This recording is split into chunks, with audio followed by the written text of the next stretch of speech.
EPCOT's Food and Wine Festival is starting extra early again this year. Things may already be changing in Disneyland and the parks haven't even opened yet, plus a whole bunch of construction news and the return of one of my all-time favorite snacks in Disney World. Your Disney News Binge starts right now.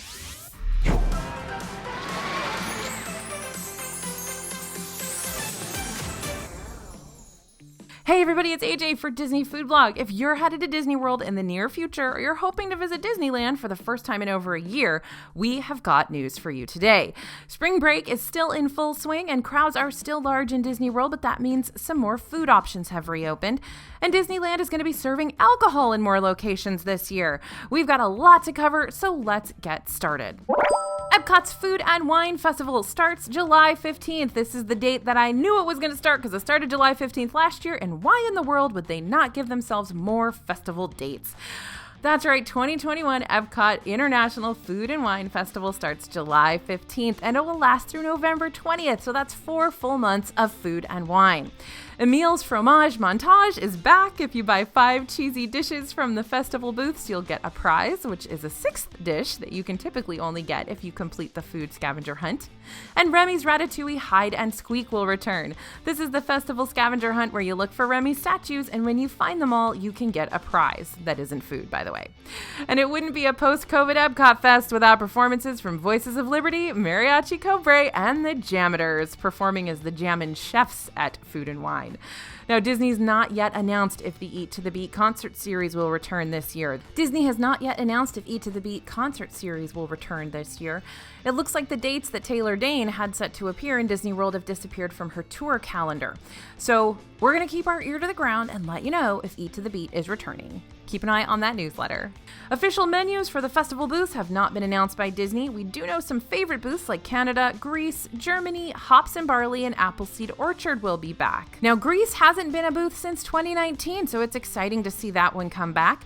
We still haven't heard if beverage and culinary seminars will be returning for this year's festival, so we will absolutely keep you updated. You know this is what we live for. All right, Disneyland updates. Disneyland Park and Disney California Adventure Park are both set to reopen on April 30th, 2021, but things are already changing regarding the health and safety regulations in the parks. Orange County, where Disneyland is located, has moved to a safer county risk level regarding COVID cases in the area, and that means that Disneyland may be able to open with a larger capacity than first anticipated. In the new tier, theme parks can operate at a maximum of 25% capacity, as opposed to 15% in the previous tier. So according to state guidelines, indoor dining will also now be allowed up to 25% capacity. Previously, it was not allowed at all. Now, these changes do not affect the state guidelines, limiting indoor rides to no more than 15 minutes. Additionally, all queues for attractions or rides must be outdoors, and there should be plexiglass installed to ensure there is at least 6 feet between groups. That's on top of all the social distancing and mask requirements we've seen in Disney World as well since last July. We'll continue following updates from the West Coast. We will be in Disneyland when it reopens, and we'll bring you all the latest details, so be sure to follow along with us. All right, Main Street USA in Magic Kingdom is looking a little different right now. Shops are closed and basically playing musical chairs. The confectionery has officially closed for its refurbishment. It will reopen sometime after June 19th, but we are not sure when just yet. Currently, you can get some prepackaged bakery treats next door at the Main Street Cinema. Le Chapeau has also closed up in order to get some work done. You'll find hats and ears over at Box Office Gifts, which is at the Town Square Theater, right at the park entrance. The People Mover closure has been extended for the 1,000,001th time. The Mad Tea Party may have reopened, but the Tomorrowland Transit Authority People Mover is still closed. Now, it's now expected to be closed through April 30th, 2021. We'll keep you posted if that reopening date is extended. Once again, this saga has been going on since last July. But Kali River Rapids has reopened. I know that's not going to take the place of the People Mover for many of you, but hey, if you're a Kali fan, here we go.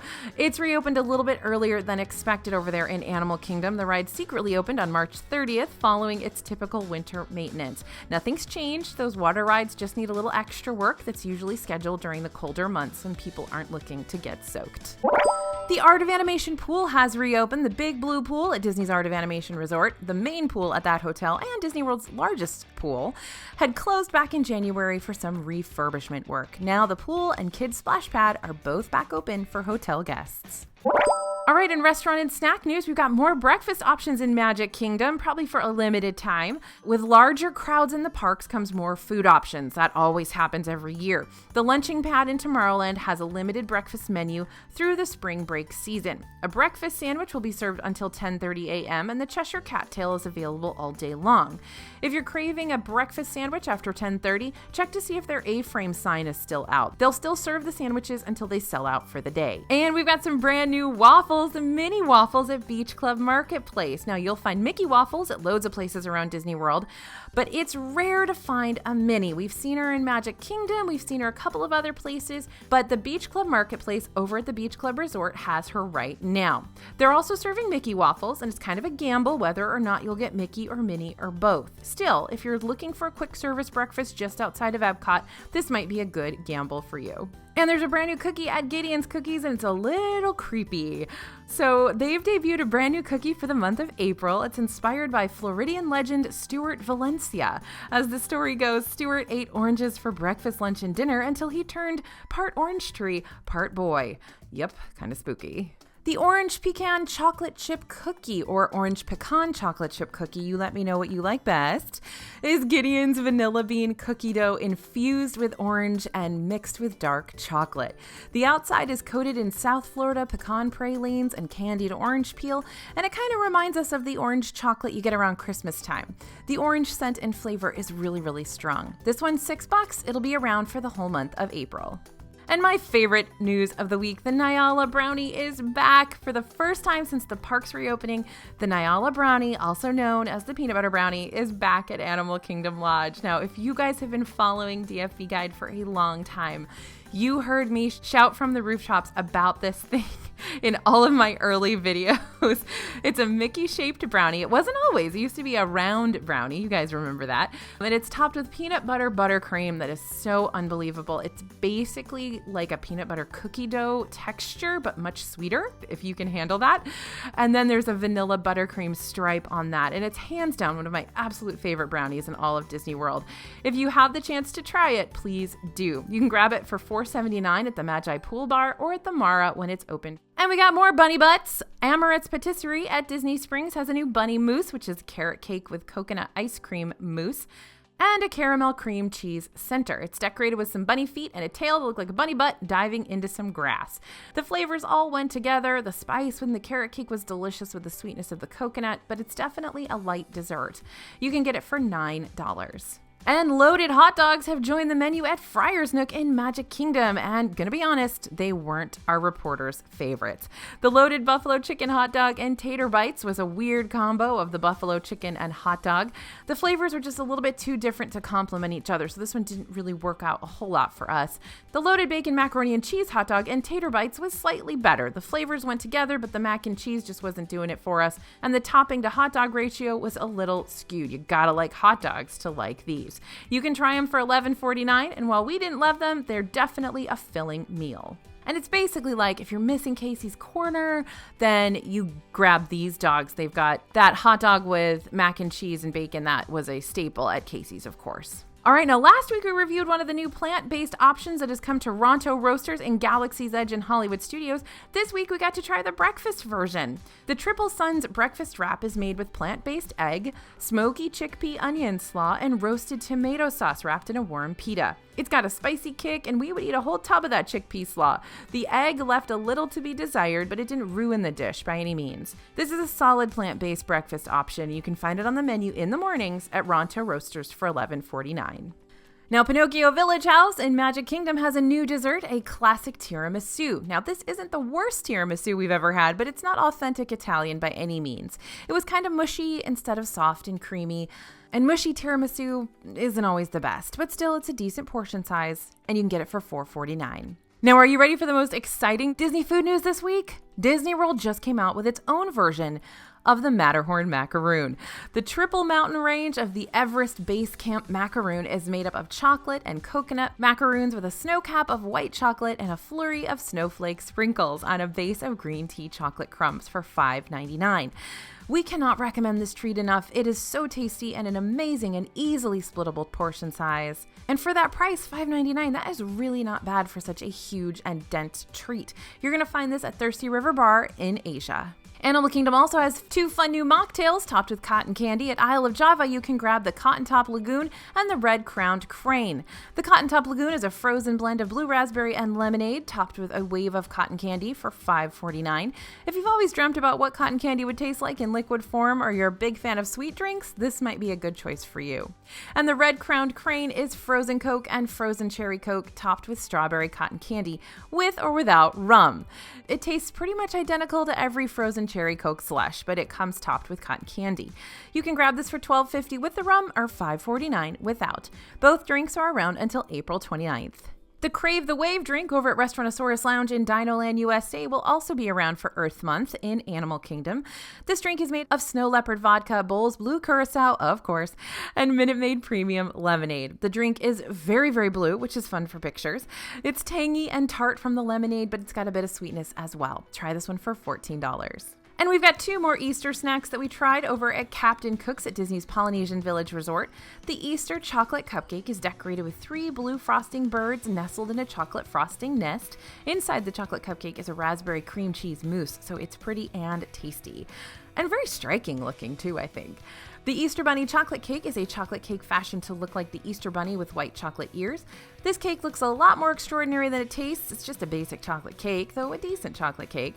Both are $5.99 and only available for a little bit longer. And over at Pineapple Lanai, you're going to find a marshmallow soft serve Easter treat. This is basically marshmallow soft serve topped with Easter sprinkles and some edible glitter. Very, very basic, but delicious. Now over on the West Coast again, we have some big restaurant news. Disneyland will soon have one more spot to grab an alcoholic beverage. Previously, Oga's Cantina was the first location in the park outside of Club 33 and 21 Royal to serve alcohol. But later this year, you'll be able to get beer, wine, and a hurricane cocktail at Blue Bayou. Disney will share an opening date for the restaurant soon since it was not originally allowed to open with the parks on April 30th. So we may have to wait a little longer to sip on some adult beverages with our meal in New Orleans Square. Don't forget, Blue Bayou is also a location where that great Monte Cristo is served, although it's more expensive here than it is at Cafe Orleans. And there's a new corn dog now available at Blue Ribbon Corn Dogs in downtown Disney and Disneyland, and people have some strong feelings about it. This is a pickle corn dog. There's a hot dog inside a pickle, inside a batter and crispy panko crumb crust, and it comes with peanut butter to dip. So if you're a huge fan of pickle and peanut butter sandwiches, then you may really love this. But there were a lot of people who did not. So you're either totally into this right off the bat or you're kind of appalled by it. So let us know in the comments if you've tried or would like to try this $13 controversy. In merchandise news, we've got new Pastel Ears in Disney World. They're the same ones we spotted in downtown Disney in California. They kind of give me a tie-dye vibe. Well, they've made their way to the East Coast, and we spotted the sparkly sequin ears at the Emporium in Magic Kingdom. And there was also a rare balloon sighting in Magic Kingdom last week. Black Mickey balloons are typically only for sale during the Halloween season, but Disney World's been introducing lots of new balloon colors like sunshine yellow, orange, and green, so maybe we'll be seeing black stick around throughout the year. Right now, there was only one, and he was all by himself, but we had seen one in the park the day before, so maybe they're coming out slowly. We'll see. And that orange bird sipper has popped up at another location outside of EPCOT. They really want to get rid of those guys. With the introduction of a new orange bird sipper at this year's Flower and Garden Festival, Disney has sent the old version of the sipper to other locations. We previously reported that you can now get it at Sunshine Tree Terrace in Magic Kingdom, but now he's also available at Pineapple Lanai at the Polynesian Village Resort. The sipper is $16.49 with a classic Dole Whip float, though Pineapple Lanai has a few flavors besides pineapple to choose from. All right, there's our latest news for today, April 3rd, 2021. As always, thank you guys for listening. Thanks for watching. We have a newsletter with all kinds of information that goes out almost daily for Disney Food Blog. You can always sign up for that newsletter. It's completely free, and the link is below in the description. We basically don't miss a thing. We'll get you all the information, all the updates and news that you need in that newsletter, so sign up if you can. As always, this is AJ for Disney Food Blog, and we'll see you real soon.